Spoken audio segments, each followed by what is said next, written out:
go. All right. Here we go. Are we on? We're on. We're on. Yay! Make sure we get to the camera so we're not looking. That's right. Hey guys. Claire Bear 29. Hello. Welcome. You're the people I'm ready. May 25. Yay! Hey, nice to have you here. The doctors are in. The doctors are in a little bit later. Sorry about that. That's okay. 3 something? 3:38 something. 3:38. I lied on my Facebook page when I announced that it was going to be at 3 o'clock. It's okay. I'm sure they'll forgive you. That's right. I will too. I take responsibility for being late and not managing my time well. Or like, I had an audition before this for a mom role. On her calendar, so. Huh? So on your calendar time-wise, because I was ready to go. But yes. There's no point in doing a solo cast if it's going to be together. Thank you for inviting followers. Thank you so much. Nice to have you join us. So I'm going to remember that site. Hey, LD1624. Hello. Welcome to the scope. Welcome. Coming in slowly but surely. Again, the doctors are in. It's Dr. Barry Selby and Dr. Evie Bot. Claire Bear, thank you so much for inviting followers. Sharing the word, spread the love. Let's get people in the room. Spread the love. Hi. Mike? Nike, Nikkei, Togba. Nike, hello. yes. I'm sure the name sometimes. Hey, Deb. Hey, how are you? Good to see you. Nike, okay. I mean, good to see your to be name. seen. Oh, you're Terry. Might be easy. Okay, thank you. Nice to have you here. Hi, Terry. Nikkei. I went with, yes. That was fancy. I went with a friend of mine from college. Her name was Nikkei. Ah, this is cool. Oh, thank you so much about grief. Yeah, that was... Yeah, her being authentic was sweet. I mean, I was just saying how perfect it was. It was real. Thank you. It wasn't like pretend, and it wasn't covering up. It was real, which I think they appreciate more than anything. And people on the scope, I hope, get the value in you being real. It was unexpectedly Julie, real. nice to have you here. Thanks for joining me. Thank you, Invite your Nikkei. followers and bring everybody in the room. Much. Thank you. And coming in. Thank you. Deb, thank you again for joining. The refreshment break as we get started. We're just getting hype. Hi guys. Just Hi, getting organized, and so we're waiting for more people to come in the room, and we'll get started. Because today's topic is going to be about chivalry. Yes. You want to just say why it's chivalry? Why we're talking about chivalry? Sure, Hi, Greg. Hey. Real is good. Oh, thank you so much, Terry. Nice. Thank you. Nice. William, nice to have you here. Thanks for joining us. Thank you for inviting. We're doing a double scope, so there's two phones at the same time. Yes, so we have two phones, so we're like toggling back and forth. So we're not looking away from you, just looking at the other phone. Yes. So it's like back and forth. Yeah, our camera lenses are like as close as they can get. So. But the problem is, if I look anywhere else on the camera, it looks like I'm looking way over there. Does what still exist? Chivalry? Chivalry. Ooh. Good question. Does chivalry still exist? Somebody asked. I have said before that gentlemanly conduct is almost an extinct experience. So I would say, well, we'll get into that anyway. I don't want to jump ahead. So chivalry. Chivalry. I mean, in my context. It does in your world. Thank you so much, hopefully Greg. hopefully we'll bring this back so you can remember you can do it and you can receive it, both men and women. Yes. The act of chivalry is, for me, it's always been about the masculine demonstrating compassion, care, and service to the feminine in different ways. And I'm being very simplistic saying it that way. But for me, chivalry was an act that basically harkens back to medieval times and knights in shining armor and that whole pageantry type chivalrous age. So the conversation about your friends coming in? 6 a million. Hello, 6 a million. And so the thing about chivalry is, it's not something new. And I think the problem has been is that because so many people are moving forward fast, and because of social media. Hey, Rebecca, nice to have you here. Hi, Mistress Christmas. Hello. There's been a lessening and a shutting down of chivalry as being a bit respected behavior. And a part of this, and I'm going to say this right now up front, and we can get into the conversation, and there might be a bit of back and forth on this, maybe. There's always a back and forth. Exactly, that's why we do this. Between us, this is great. And this is the Eddie, nice to have you here. There's been lessening, yes, but the thing is, I believe why? the reason, David. I'll give you one reason why. There's more than one reason, but this is the one I want to give you. Yes, why is chivalry decreased? One of the root causes of chivalry going away is the sexual revolution of the 60s. Because chivalry was, and I believe always has been, since the belief that women are sensitive and need to be coddled, taken care of, just curious. That's the point. There's an assumption about that. So I want to get to that. So you're right on track. So let me break it down. Chivalry was, and always was in my belief, a respectful place for men to be around women. Simple, pure and simple, that's it. However, when the sexual revolution happened in the 60s in South Carolina. Hi, South Carolina. Welcome. By the way, for those who are just joining late, my name is Barry Selby, the Love Doctor. This is Dr. Evie about. A lot of background noise. We're in a coffee shop, or actually outside a coffee shop, so a lot of background noise. So hopefully you can hear us over the din. 1960s, sexual revolution happened. Yeah, women's lib, but it's like it was like the mislabel was the feminist movement. Good, you can hear us. Okay. There's some noise back there. You can hear us. Good. I'm glad to hear it. Literally. So sexual revolution in the 60s happened, and women were liberated with that from the repressed way they'd lived in society as second-class citizens to the men. That was the intention of it. Of course, it's still being worked out 50, 60 years later. Hola, escucha. Hola. Escucha. Oh, okay. Escucha. I was like, what are you talking about? Look at somebody else. I don't know, over here. Julie, I would be careful that women got mean. What happened was women, let me put it this way, something happens in society I'm aware of is that there are pendulum swings. So when something changes, it doesn't just necessarily come into balance, it tends to overshoot the other side. So when the women's liberation movement happened, women took power back, but with a vengeance, it seemed like. They were trained or educated or inspired or informed. And they should take over their role in society and not settle for men to take care of things. So women got fiercely independent. They decided owning their own money, getting their own jobs, they got their own cars, apartments, bank accounts, all these different things that gave them equal standing in theory. But it also meant that if they let a man take care of them, some women believed, and I believe this is a belief structure, if a man stepped in to be chivalrous, she would think this new earned right that she had would be taken away from her. Yeah, I agree. You do? I know, for a change, I agree.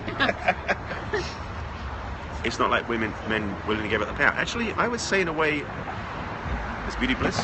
So I didn't recognize that, okay. And so let me say, yo, good to see you, Larry. Nice to have you in scope. So the point, though, is that at the same time as that was happening, men, to a large degree, abdicated their role. Because what happened is that men were dropping out of society the way they were doing things before. They're like all in suits and homeowners and head of household stuff like that. Because women taking charge, there was this whole rebellion happening in the 60s for men that where they grew their hair long and dropped out, became more floppy and feminine. They were doing weed and they were just chilling out. And this is a sort of period of the cultural revolution of the Western world. You want a man to lead you. I don't have to take charge. Exactly, Julie. And that's what you deserve. Yeah. You desire. And it's not about taking your power away, it's out of respect.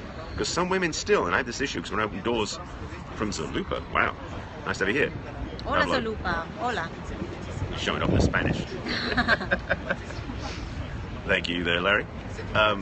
For me, I've opened the door for so many women over the last years because I'm in English, it's in my DNA. And I've had several women, not a lot, but several women have been very disturbed by my actions, thinking that I was taking away their power, which is a mistaken assumption. So there's this, we got to clarify some things for people, men and women, to understand that when a man respects a woman to open the door for her, it's not disempowering her or taking her equality away. It's respect and deference.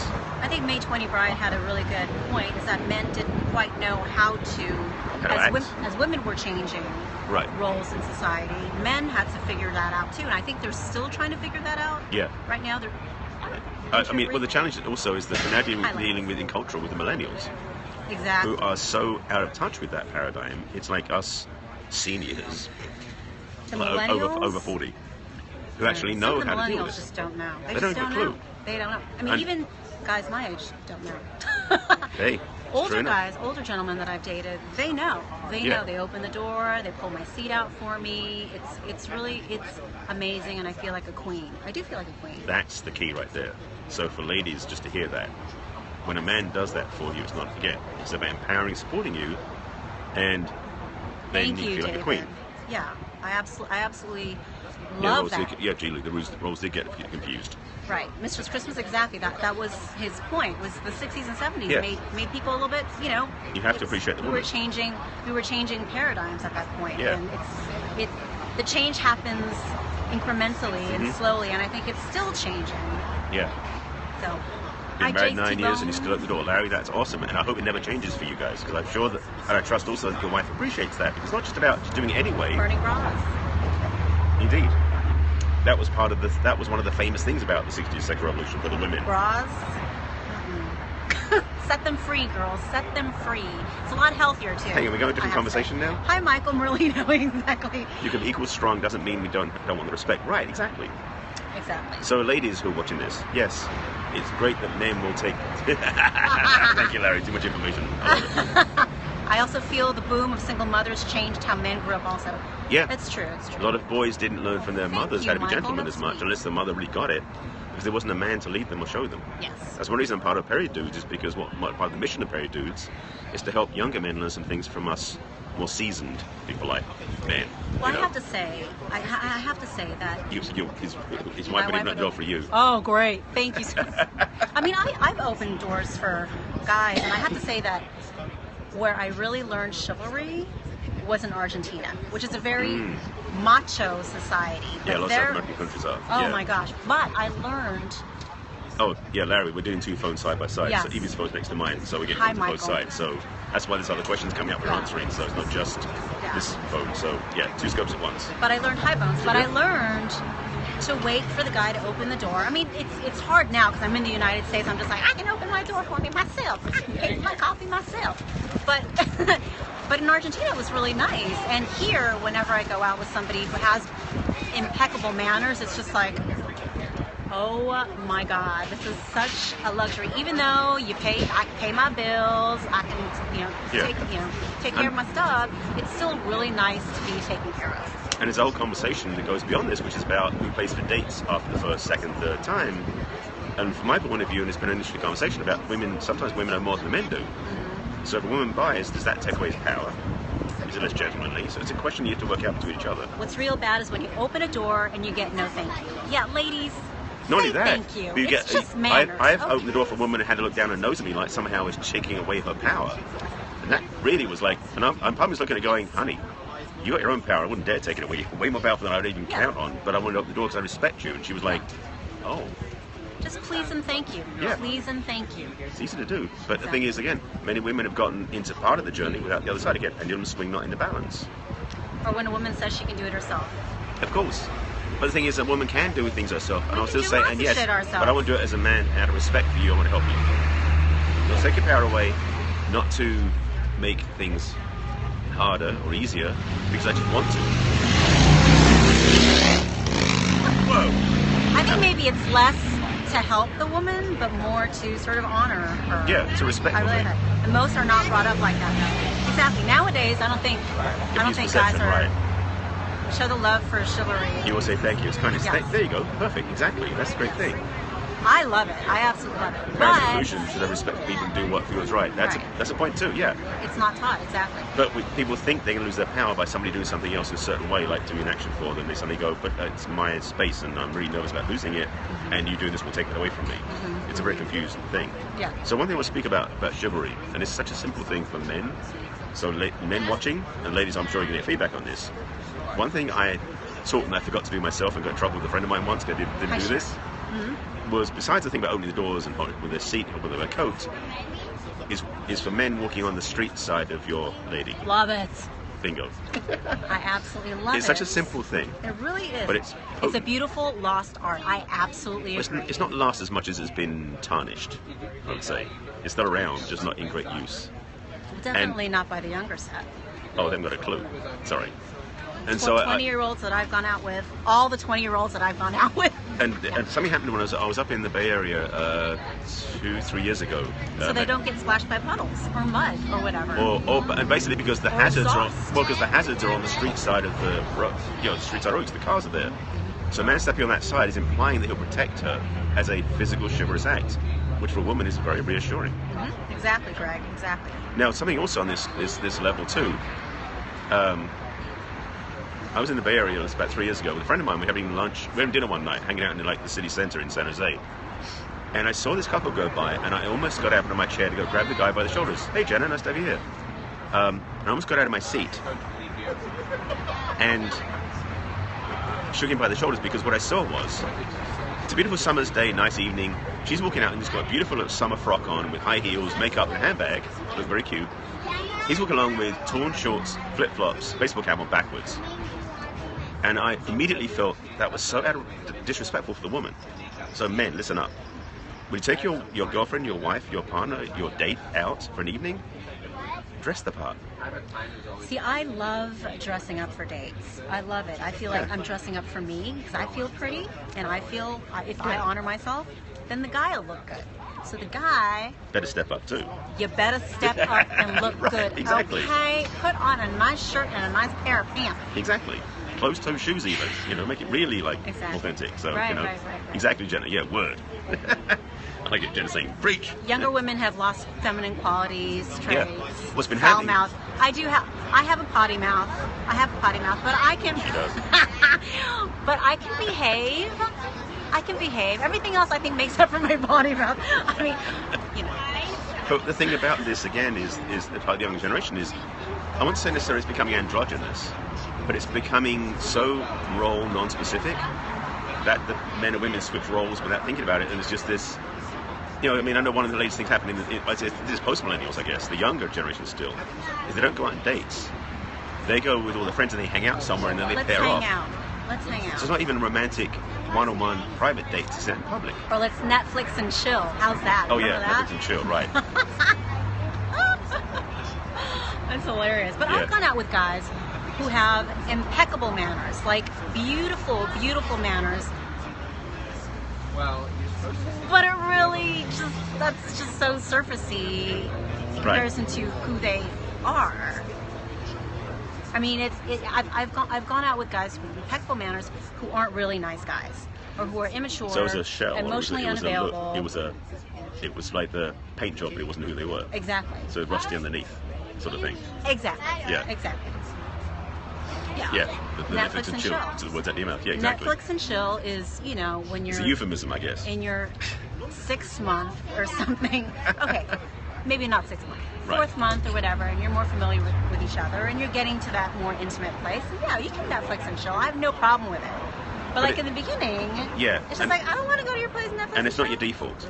It's not your default. In fact, in my book, 50 Ways to Love Your Lover, chapter 10, I can quote this one. No, you're right. It's not dating. It's not dating. No, it's hanging out. It's not dating.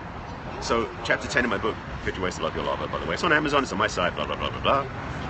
You always treat a woman the way she wants to be treated. Some don't like you opening a door. Well, see, I'd still open the door for them. I wouldn't hold back. Dinner or coffee for a blind date? I would say if it's a blind date, I like a daytime coffee. Coffee date, daytime, smart move. So I'm 52 and have not been on a date in over 9 years just due to the way they ask me out. Ooh, girl. You should let someone respect that and hold your standards high, though, as well. Why does chivalry stop after the relationship is established? I think people get comfortable. And people get comfortable. Men have a tendency to get lazy. Yes, they don't have to win their woman anymore. Oh, she's already in my bed. It's all Mike, good. do women appreciate the big romantic gesture? Yes. Well, I would say not all women. Certain women definitely. I love the romantic gesture. But some women, again, have been so trained to think that they've got to fight for independence. Complacency, exactly. Complacency, right. So you always do, but if they look at you crazy, then I adapt. I'm willing to take the risk personally, so I wouldn't be a problem with that. There was a piece in there, post-millennials know, the piece that I was thinking about. Especially take your time eating and enjoying your dinner before demanding desserts. Chivalry stops after a relationship has been established because the prey has been caught. Somebody said, "Thank you very much." That's a thing and it's funny because Larry put a post. You've been together. You said you married 8 years and you still open the door for your wife, which is beautiful. That's a thing you can do. It takes both partners to remember because again, if the woman still appreciates when a man does something, it encourages him to do it because we like being praised. So if you like, sometimes it does. Well, it's what I'm saying. If they're interested in you, they'll continue doing what you want. But also, it's nice if you do say thank you, or you flash a smile, so we know that what we did was like kudos, we did something right. It's like being a pet. We are kind of simple sometimes as men. I agree. Dates should not end after marriage. Why do you think most people today prefer casual dating and are afraid of commitment? Is that it? People have gotten lazy, I believe, in that context too. Dating used to be a much more invested focus, not so much necessarily money, but intention. Oh, that was trying to remember, thank you. That sideways reminder. So 33 years together, still doing that, it's wonderful. You struggle. We want to be independent, but I was raised to take care of my significant other. See, Mike, this is the thing. You can still take care of them and let them be independent. Exactly. It's not either or, you can do both. Yeah. So romantic stuff, again, chapter 10 of my book, I'm going to get to that.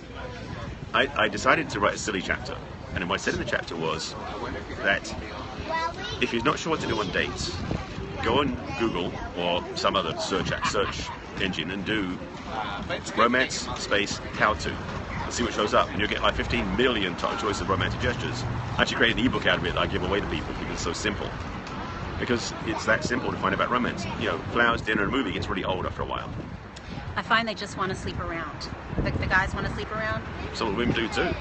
Yeah, some women do too. And that's why after 33 years, I treat my wife like she was a stranger. But if you don't want to sleep around, don't sleep around. I mean, it's like those guys need to just fall by the wayside and just, you know, it's cool. They can go out. Here's the bottom line. Find women that they can sleep around with.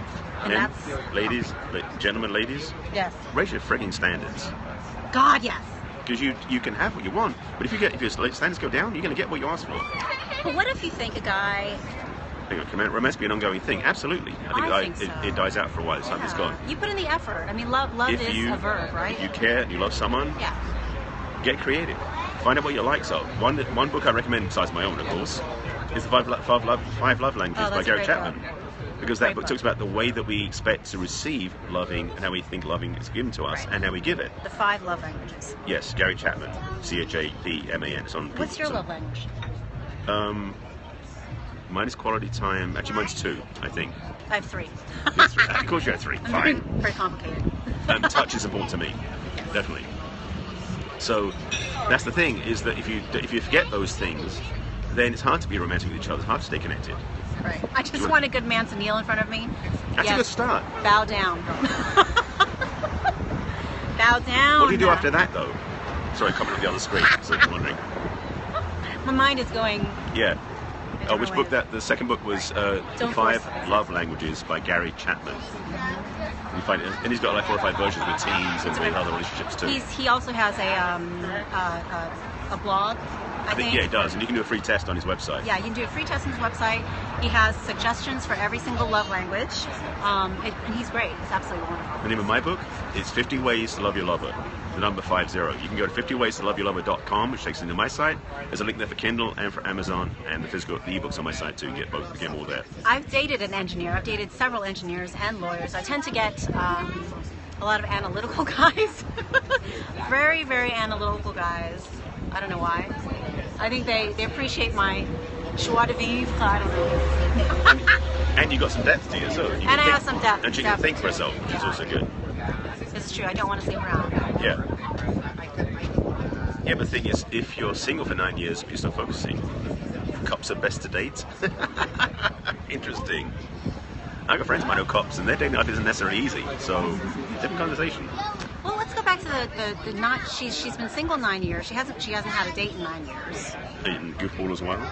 The same person Bit can of a tell. goofball as well. Goofball's a good thing, I think, personally. Maybe you should rethink. Maybe you should rethink what you're telling yourself. Right. That guys are only out there to have sex with me. They only want sex. I'm never going to have a person with whom to have a relationship. I think it's also your self-talk too. Yeah, because that's what's going to attract your reality. The law of attraction stuff working. Ooh, girl. Let me tell you. How to go about dating for someone who's very introverted. Get out of your comfort zone. I have a bunch of programs that I offer in my work coaching and getting my clients to do what they want. Yeah, can help you with that. But it starts with your own internal programming first. When you know what you're looking for and you can focus on what you want to attract, then you can use the various apps, sites, social gatherings, meetups, whatever, to meet people. If you're nervous, you want to go meet somebody in a safe environment, I highly recommend either a meetup group, which is single focused, Meetups are great. Or you find some place to go serve where you find to do something you love, and you might meet somebody that loves the same thing. I work in a nightclub, and that's all I see. Oof. Well. So Renee invited Wally, I guess, was the best couple he's ever seen. What do you? Sorry, I saw him. That's what you said. Nice job. Well, somebody else referred him to us. What do you do outside of your work at a bar? I mean, is there anything that you do for yourself? Bunny lover. Okay. Somebody said she only works at a bar and that's all she sees. So you need a social life outside the bar. Yeah, you need a social life outside the bar. Do you go? Renee, thanks for sharing. Gym? Do you go to a meetup? Perhaps. Do you have interests that maybe there are groups for example? There's a lot out there. I met some really great people just as friends, and it's great to have friends because friends have friends. Friends have single friends. Referrals. So referrals. Yeah. Yes. If you're lucky, you met your hubby at work. See, that is interesting. Work-based relationships can be really interesting. I've had some bad ones, so I can speak to both sides. Yes. Change it up, hair, nails, clothes. Yeah, where Right. love attract. Exactly. Do something for yourself. Make yourself feel good. Yeah, Make yourself feel like a girl. And then that'll attract, your absolutely. guy. And be positive. Be positive that you will find somebody. Are you two partners? We are partners in crime. Partners in scoping. In scoping. Once a week, you see us. This is episode 3. Yes, this is episode 3. This is episode 3. We've done it 3 times. Happy anniversary. Drop the usual and become a new character. Renee, thank you for inviting your friends, because apparently they're loving it, which is great. So, we both scope individual, yes. But I feel wonderful about myself. Just change my yourself name is on the scope, and Evie's name's in the title of the scope. So you can find both of us that way. At EviaBot. Yes. At EviaBot. And mine's Barry Selby. Yes. And by the way, if you want to watch our replays, use Catch as well, don't you? I use Catch, Yes.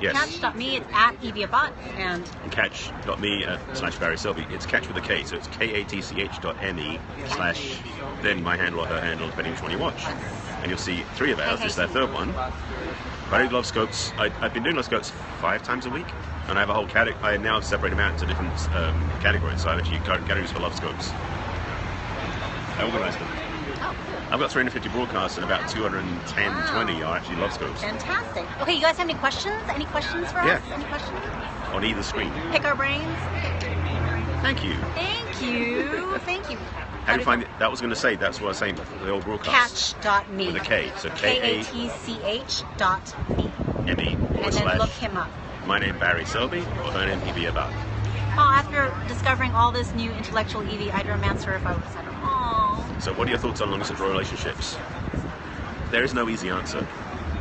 I've been in long-distance relationships. They're really hard. You need to put in a lot of effort, and there has to be a time limit, because You mean there has to be a destination?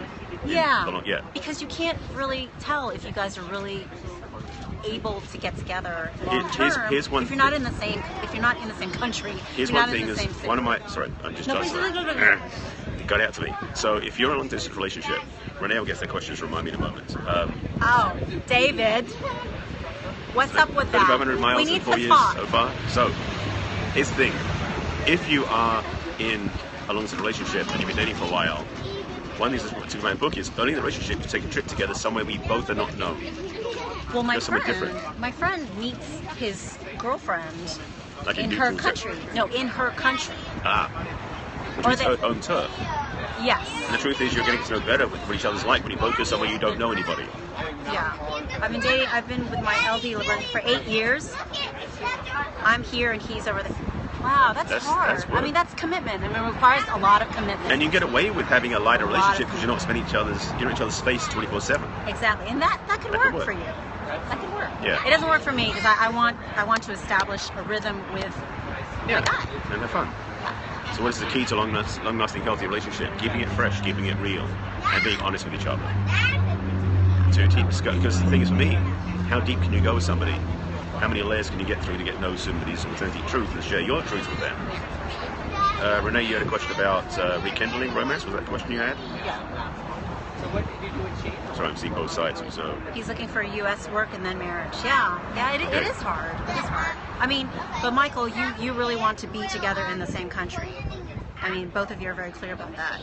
Right. And my other friend, I'm not sure if his lady friend in the United States doesn't want to move to your country. Is that right, David? I'm not quite sure. You got to be willing to take the leap to be with that person if you really love them. Yeah.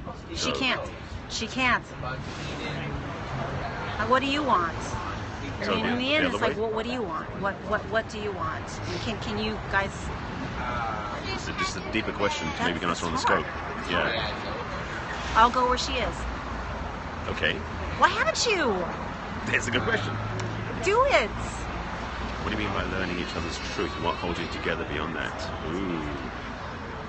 What I mean is that when we stay together, hopefully, the more authentic you can be, the more clear you can be, the more real you can be. And as you get closer together, you can get deeper in love with each other. It's a spiritual practice, is the way I put it. There's another chapter in my book is about relationship being a spiritual practice. You go deeper in your own truth because the masks, the walls, and the history starts falling away. And as I was talking about with my clients, Sometimes when you're in a relationship, all the history comes up because it hasn't been resolved yet. And there's a lot of healing that can take place within the context of a relationship. Absolutely.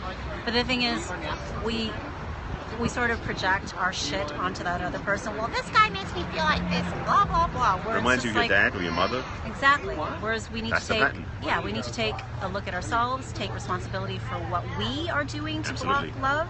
Yep. And take it from there. And the other person has to be committed to doing that as well. It can't just be one side. Right. Grudges. Yeah, lots of grudges. Lots of grudges. Yeah, stuff comes up for us. We don't walk into a relationship with a clean slate. Yeah. And this is what people forget. When you're somebody new, you think, oh, clean slate.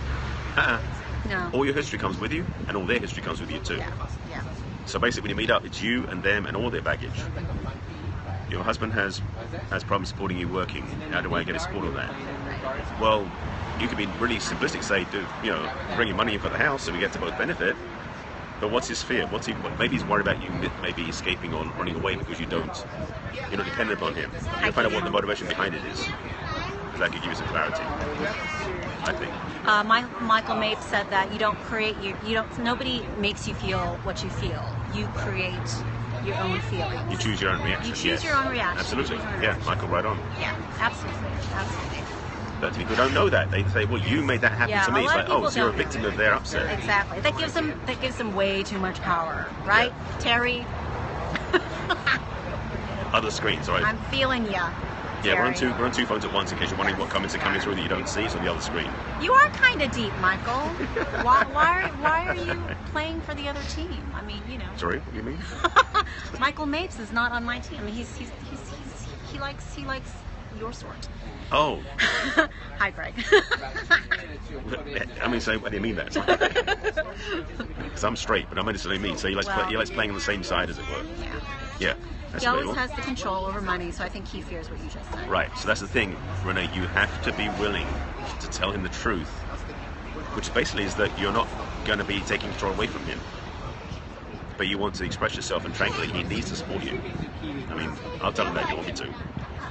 Because your ability to work and support yourself, don't necessarily mean financially, but energetically, is important. Ian, nice to have you in the scope. Good to see you, my friend. Ian's in Paris. Bonsoir, Ian. Wait, is it morning? Bonjour. It is late evening, I think. Yeah, it's midnight. No, it's midnight, 1 o'clock, something like that. Bonsoir. Good to see you, my friend. Bienvenue. Mistress Xmas is back. Nice to be in the scope. So, we were talking about chivalry, but we covered quite a gamut of stuff about relationships, and because that's where our scopes go. This is episode 3. The doctors are here. The doctors are in. So, and we've got noisy environment behind us. So, life is good, Ian. Life is good. This is fun to have this scope we get to do once a week. It's good fun. Yes. Anybody else with anything? How do you tell someone you want next step without pressuring? Ooh, honey. I don't know. Depends on how much time. Interview? No, Ian. We do scopes together. We do a couple. We do a. Thank you, Greg. It's a. Call it a tandem scope. So her phone and my phone side by side, and we scope the same to both phones because we're both on at the same time. Recovery, rekindling romance. Oh, that was the question, Renee. Thank you for asking again. My reactions are the best. So wait a second. So how do you tell somebody that you want to go to the next step? First we've got to be really clear. Are you jumping in on the second date saying you want to get married? I'm talking about reality. Because I'm pretty fabulous, and that happens a lot. Where's my ring?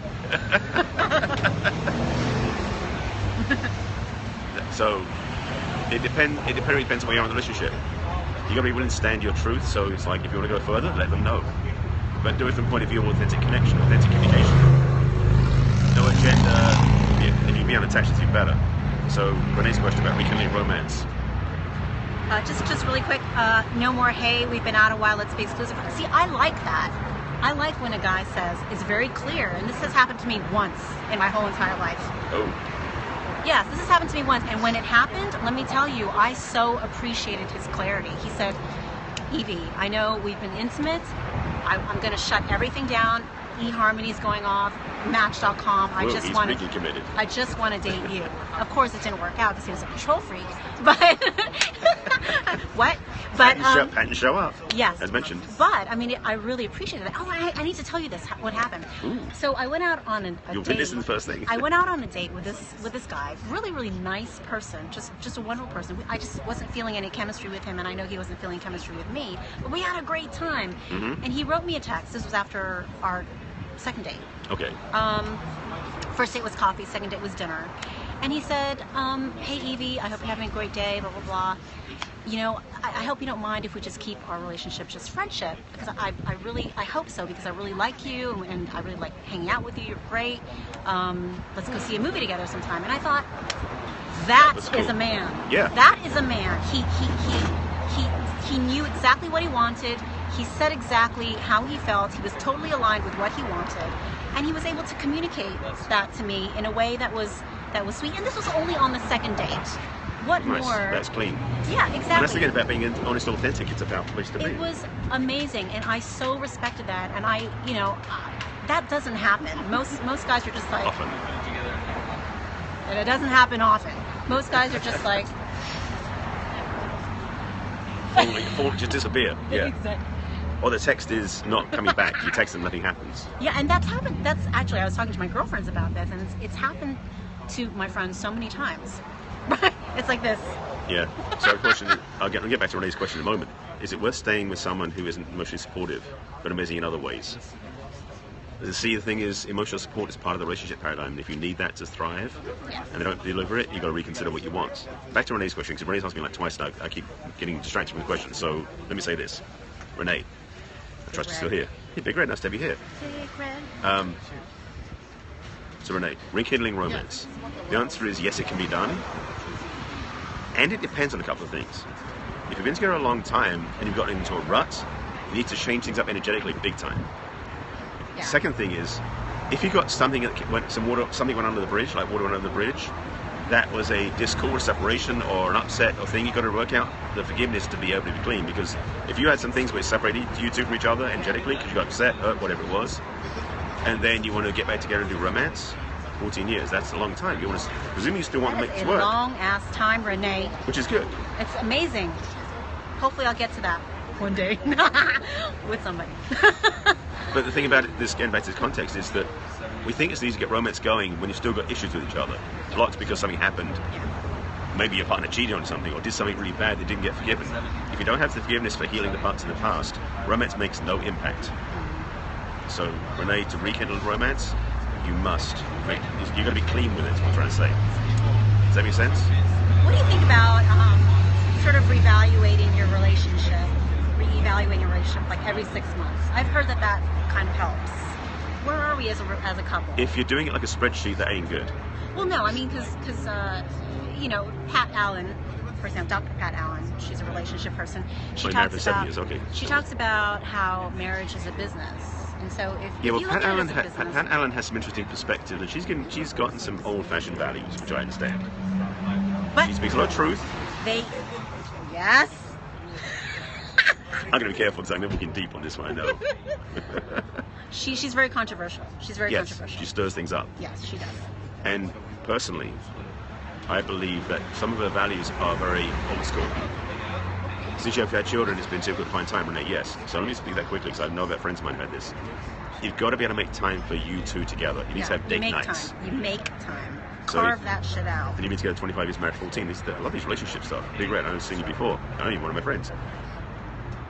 The thing about when you have kids is you've got to make time to have date nights. Ideally at least once a week.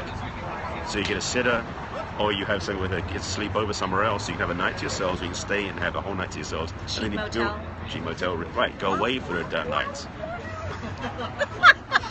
But if you do that, it's healthy for the relationship. When and what is a good first romantic gesture? For me, I like it when a guy opens door, touches my lower back. Takes your hand. Takes my hand. It's like amazing. Especially if you do it interlaced. I took a guy's hand. I don't know. They're just waiting for such a long time. I'm like, all right, shall we move this along? Right. I just called your husband over to listen to us. Thank you. When you're constantly on-off with somebody, how do you decide to keep trying or move on? Moto, hoto, holiday inn. Exactly. Yeah, exactly. Perfect. It's a lot. If you're off and on. That's right. I saw the chemistry want to come back. Why are you guys off and on? Why is that? Like, are you guys unsure? Do you guys fight a lot? I mean, why haven't you guys committed, like, permanently? My concho. Watching questions. Talking to you. Oh, that's good. Okay. That's over here. This mine is watching the game. Oh, nice. Cool. Replay? Yeah. Already? Oh, okay. Well, the replay. Well, it's not, no, it won't be catch it. I mean, you'll come over and watch the replay after we're done. Yes. One thing was always missing. What was that one thing? If that's a non-negotiable for you or for your partner. Okay, is chemistry mostly a mix of attraction, common interest, and great conversation? It can be. Like maybe. It can be total sexual polarity. Supported and feeling appreciated. That is like cornerstone stuff, though. So when am I coming to New York City? I'm not sure yet. That's a non-negotiable. Come to LA. One should always try to support one's partner, don't you think? Or else. Yeah, but as long as it's not done as a weighty thing, like you should support me. That's the scope. Exactly. So the thing is that's one of the things. Like, you know, when you're expecting your partner to support you, and it's a judgment if they don't, that isn't healthy. Donna. Hey, Donna. Hey. Yes. He's a love doctor. I'm the love doctor, known as, but she's a PhD, real, educated doctor. I got the paper. Non-negotiables. How to establish these? Okay, so this is the thing. Non-negotiables. You've got to know two things. Got to know yourself. You're different track. You got to know your must-haves. Yes. And you got to know your deal breakers. Clinical psych. Okay. Yeah, PhD in clinical psych. What to charge? Co-pays? That was another distraction. Not doctors that way. Sorry. So you got to have two things. You got to know what your deal breakers are, which are the red flags. That if they happen, you've got to walk away. Like if you don't have monogamy, it's a deal breaker for you. Some people it's not. If they smoke, or if they don't put the toothpaste cap on, that's not a deal breaker usually. But it can be really come close. So you got to be willing to negotiate this stuff. And must-haves might be that if shit happens and the wall falls apart, they won't run away. Yeah. Like if you get, and you got to hope you can trust them on this. If something happens where you lose a relative or something and you are in the depths of grief, will they hold you? Will they stay with you? Or will they run away if they can't handle it? Yeah. Well, I mean, some people get overwhelmed. Some people disappear. Some people can't handle it. And that's, unfortunate, but it's where they are. Right. And you gotta just let them go. It's true. Absolutely. These are issues. Exactly. And that's the thing. Yeah. It is the challenge, because when you're in a relationship, sometimes when somebody's stuff comes up, so does yours. Hi, Kirsten. Absolutely. Some people retreat. As Donna said, some people retreat when problems arise. True, that's what happens because we haven't faced our own dragons, our own issues, our own challenges. Right. Turnoff? My biggest turnoff, Michael? Okay, well, on a date, cheapness. I know it's totally superficial, but if a guy's cheap, not like, buy me Prada like every week or anything like that, but it's just like every 2 weeks I can deal with, but but just like it sort of shows that, I don't know, I think it reflects a generosity of spirit as well. And plus, it doesn't take money. It's how you present yourself. How do you take care? Get back to us earlier about how be generous. If he dresses up nicely to take you out, with nice pants and a nice shirt, versus in sweats, like that's respect too. That's being appreciated. Guys, dress up. Unless you're going to the gym together or hiking or something. Which might be a first date, but not usually. Which is great. Yeah. But dress up. Right. Because the girl is going to trust me. She's going to be doing her nails. She's going to get her eyebrows. She's going to get all that shit done for you. Yeah. Okay. And shaving her legs. Actually ties in a state of mind. Is that what you said, Donna? Yeah. It shows how he can give and not just take. Exactly. Yes. They show their true blood. Yeah. Exactly. And the thing is, it's like some women complain about the fact that the guy was giving and giving and giving until they got into bed, and then he stopped giving. In bed? I don't know. Oh, hell no. No. That's another. Yeah. That does not stop in bed. That needs to, bring it. It's the dance. It's the dance. Exactly, the dance. Taylor Gray. Taylor Gray? Is that how you pronounce it? We'll find out. Thank you, Evie's awesome. That's me. Yes, that is you. I feel great after my brows are waxed and arched. I know, right? My brows are not arched. But that's the thing. It's like when a woman feels pretty, the guy's going to notice it and feel it. It's not much you notice she looks attractive, but he'll feel that she's happy with herself, which is an awesome feeling. I went out with a guy recently who, I mean, most guys are very, very complimentary of me. Oh, you look beautiful, blah, blah, blah, blah, blah, blah, blah, blah, blah, blah. And they're very just like, you're beautiful, like, all the time. And that makes me feel really good and desired. And so that's when I went out to a comedian and he thanked all the ladies for looking great. Aww, that was nice. See, that's sweet. And told the men to step the hell up. I love it. That's a comedian style. But I dated a guy who didn't really say that very often. He would say, wow, that's a great dress. And that was it. Yeah, exactly. Thanks. You know what I mean? Right. That's it. Like, to say. Yeah. What makes a woman attracted to me? I'm guessing you're talking to me about that. Yeah. Is that she really owns who she is. She stands in her truth. Not like an ego base, but she is in her physicalness and she knows she's smart and she owns her value. That's very sexy. That's good. That's sexy to me. That's good. Look at the hearts. Yeah. Yeah, we love that. We love that shit. Okay. What? There's a question? I know, that was the question that came up just now. There was a question. Processing that one. Yeah. Let's look pensive. Let's look like doctors. Let me just counterpoint that, because I've seen so many women who are physically attractive based upon the way they look, but they can't move in a sexual way, they can't move in an attractive way, they're not in their bodies. Yeah, I agree. So they're basically what's I'm looking for? Like a three-dimensional pin-up model, and it's sexy from the surface, and then it's gone. Right. First date mistake you've made. Ooh. I didn't take charge. That's the one I probably begged if I've made before. I told you it was like on the back burner, letting her there. No, Donna just jumped in your scope. Yeah. Hi, Donna. Hi, Donna. One of your love languages is compliments, and my hubby doesn't do that. Then you feel awful. So let him know that's your avenue. That's the way you feel most. If you ever told him, if that's the way you feel most loved, let him know that's the way he'll do it. Because one thing, it's free, and two, he can do it anytime he wants, and he's got to just get creative. It's not hard to do. It doesn't have to cost money, guys. No. It doesn't have to cost money. Most of the love languages don't. Heart. Quality time is not an expense. I got way too much Botox on my board. What the hell? You want to get some Botox removed? I don't know. That sounds a bit gross. So first date mistake that I've made. I think I was in college. I was really just kind of stupid, superficial. I think I asked the guy what kind of car he drove. He drove. He drove. He drove. I have a PhD. Yeah, I think I asked. It was just stupid. It was lame. Yeah, that was one of my first date mistakes. Yeah. I am also streaming. Yes. We're on both phones. Yes. Not in English. Yeah, I don't know what that was. That was an EVism. No, that I drived. Oh, you drive, yes. It's a whole new language. You can do scopes on an EV language, so we get to watch that. That'd be fun. That's an EVism. All right. Any other questions or thoughts since we have been going for a while? I think we do it. What else? Have you had? Oh, you want to talk about date disasters? You want to share some? Okay, here's a date disaster. It was really sad. So this was oh god, I think I met him on Match. And first of all, ladies or guys, dating guys, if unless you like this, if a guy gets really sexual on Match, no, on Match, language. Yeah, and you're just talking on Match or eHarmony or Bumble or whatever, wherever you are. Red flag. Oh yeah. Step away. Yeah. Like run. Fast. Yes, run fast. Dick pics? No. Hell no. Unless you want penis on the first date. No. And not get to know the person. I've heard that in the gay community men like doing that because that's the way they just communicate that way. But okay, it's like cool. not heterosexual. No. I mean, that's cool. If you want a dick pic, then great. But I personally do not want a dick pic. No.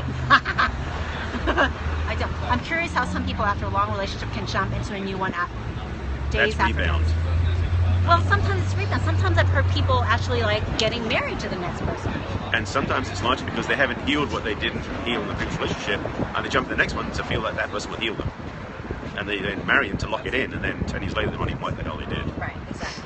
We need to promote self-love. Yes. Yes.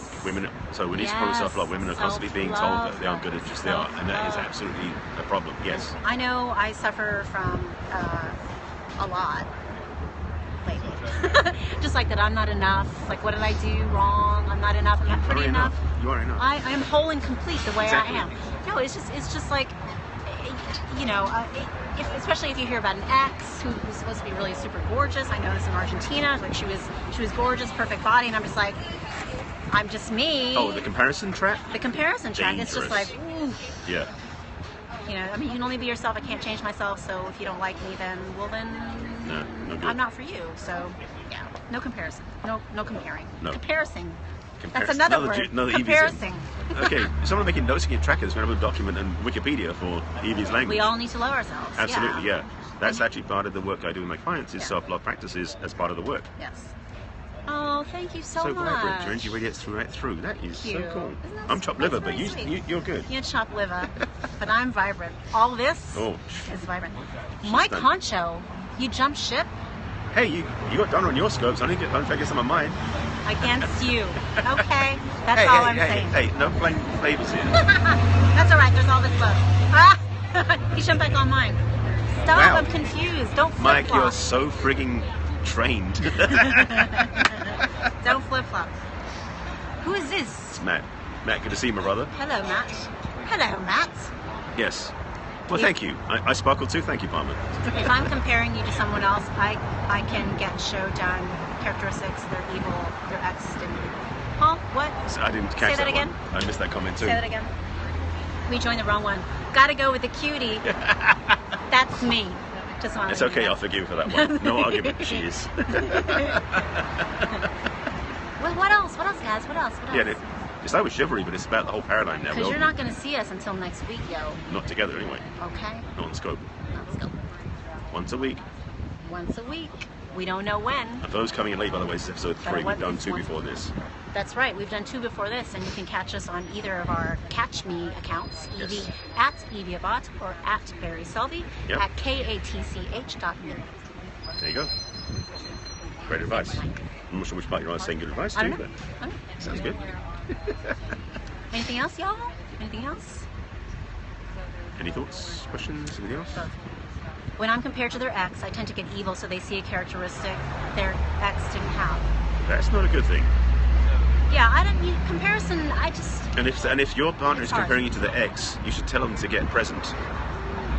I agree. What do you think about people talking about their exes like all the time? For me, all the time, not good. If they're doing it once in a while, like saying about I'm so glad I met you because it makes you such a pain. That's one way of putting it. Yeah. But if you say I miss this from my ex, they haven't got over them yet. Donna the Black. Yeah. It's a turn off. Yeah, for me, it's just like you're thinking about your ex, but it's also the way they talk about their ex. If they're still asking why did that happen? Why did I do that? Blah blah blah. Someone's over their ex. That would be for me. That's a red flag. Well, if they're not their ex, that's the thing. Back to rebound, where someone marries somebody after they got broken up, and that's the thing.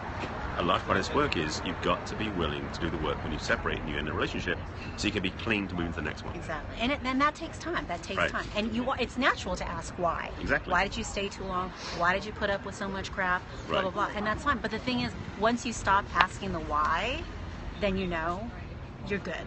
You're good. You've accepted it for the way it was, and you can move on. What sparked your interest in romance, love, and self-development? Has this always been your work? Unofficially, pretty much. I've been in this work for 30 years.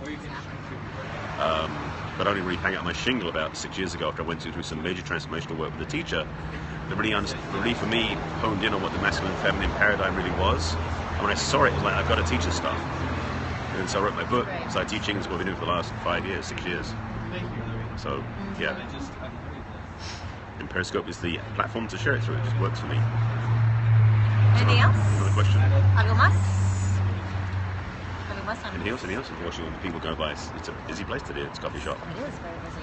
Yeah. All right. What time is it? It is 4:30. It's 4:30. We've been here. Most people always complain about exes with current relationships as a way to communicate. Oh, so they're making you feel better by telling you that the ex sucked. That is something they do sometimes.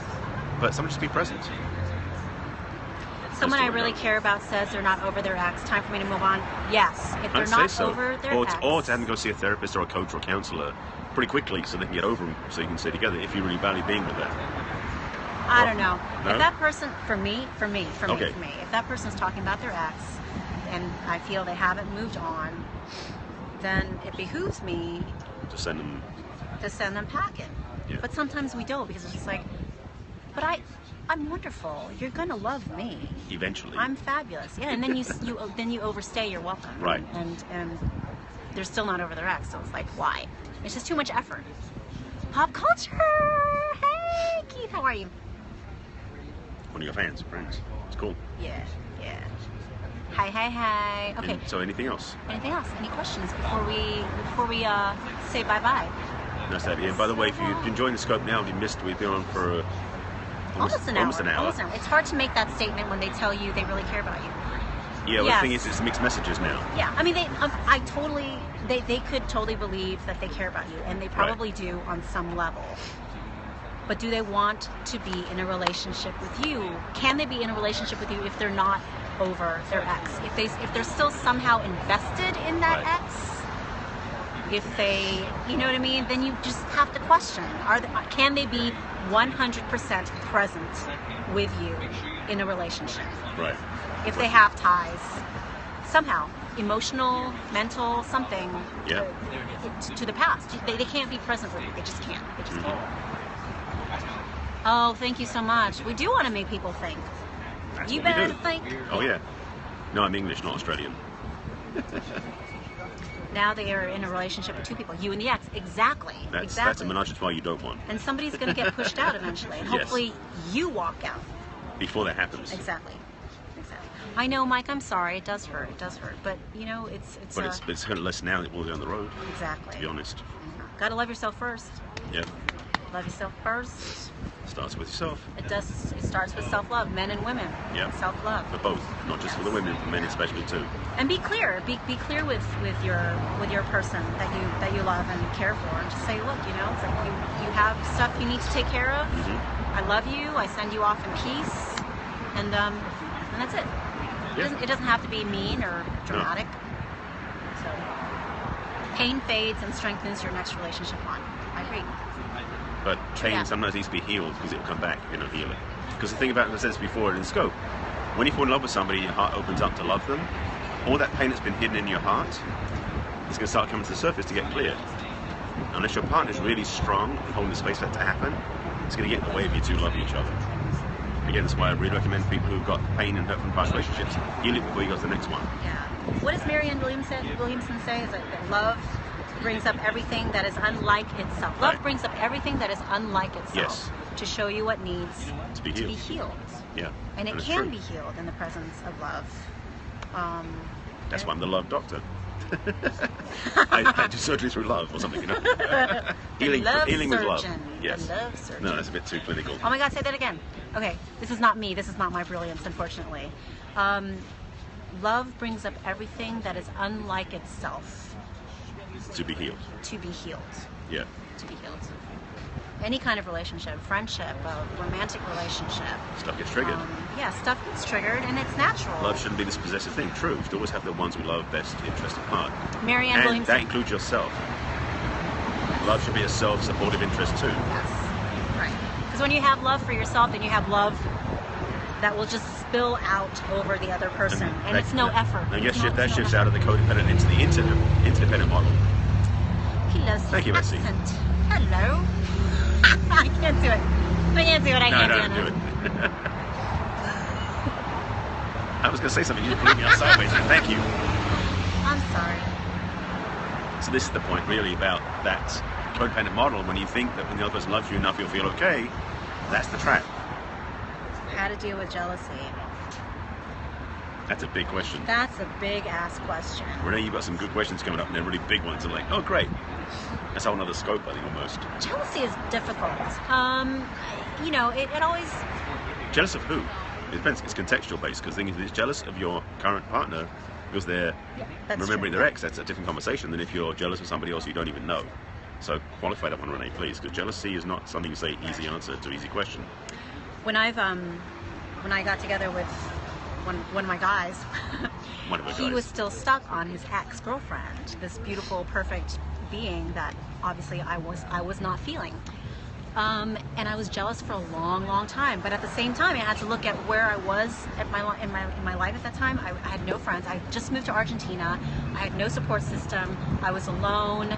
I was writing my dissertation, so I was basically just alone most of the day and buried in books.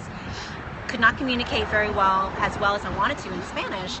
So yeah, I felt very insecure about myself, and that turned into that looked like jealousy for this ex-girlfriend that I had no idea about. And turns out she was crazy anyway. So it was like, so your husband is jealous of your best girlfriend, your work, and their children.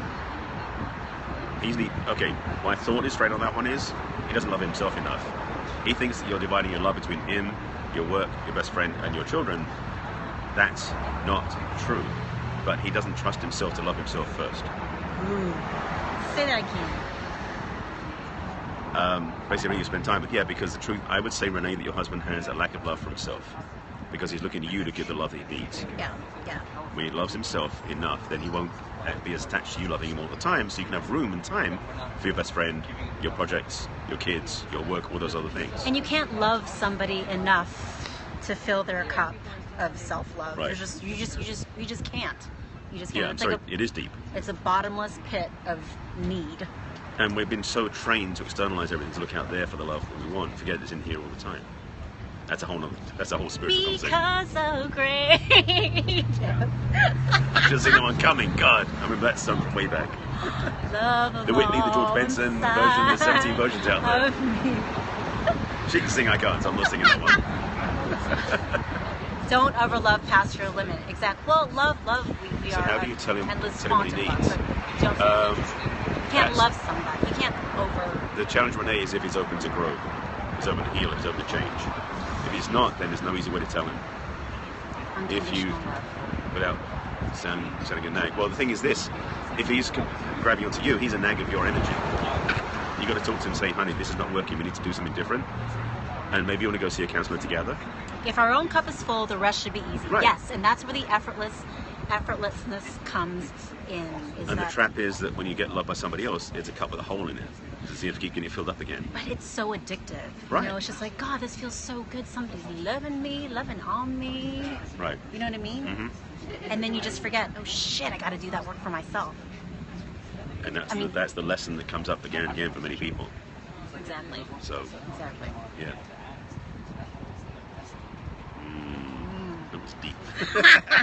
We're so deep. Yeah, we are. Right. Okay, anything else? I like it. Thank you. All right. Why are people scared of trying a new kind of person beyond their usual type? That's a very interesting question. Yeah. That's when you fall apart trying to depend on another person or something that's for love. No, you can't depend. You'll start with your own love first. But dating outside the type, that's a very selective question, so I can't give you an easy answer to that one. Afraid of the unknown? Well, yeah, some people are. Well, some people definitely are. Oh, you're welcome, Renee. Glad to be a support. So, both great. Thanks so much. I like being surprised. And it's nice to meet somebody different, but it also depends what you mean by different, because sometimes you can date so far outside your cultural freedom or your own experience that it won't work. But you can also date too much in one type, which is very limiting, so there's a range. So I used to date Italians, like all Italians, or like they had some kind of Italian in them. I'm cured after the last one, and I'm like, I think I broadened my horizon. That's good. A little bit, yeah. And so I said to the universe, I'm like, I'm open to being surprised because these Italians are busting my balls, and I'm like, done.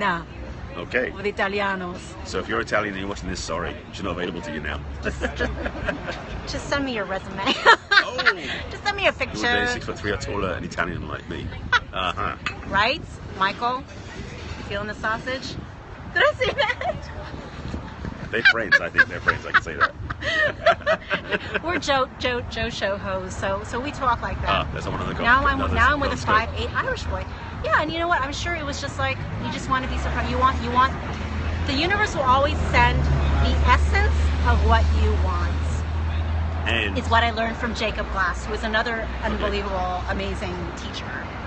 If you ask for something specific, like I wanted a 6'2" Italian man, sometimes it's like a nightmare.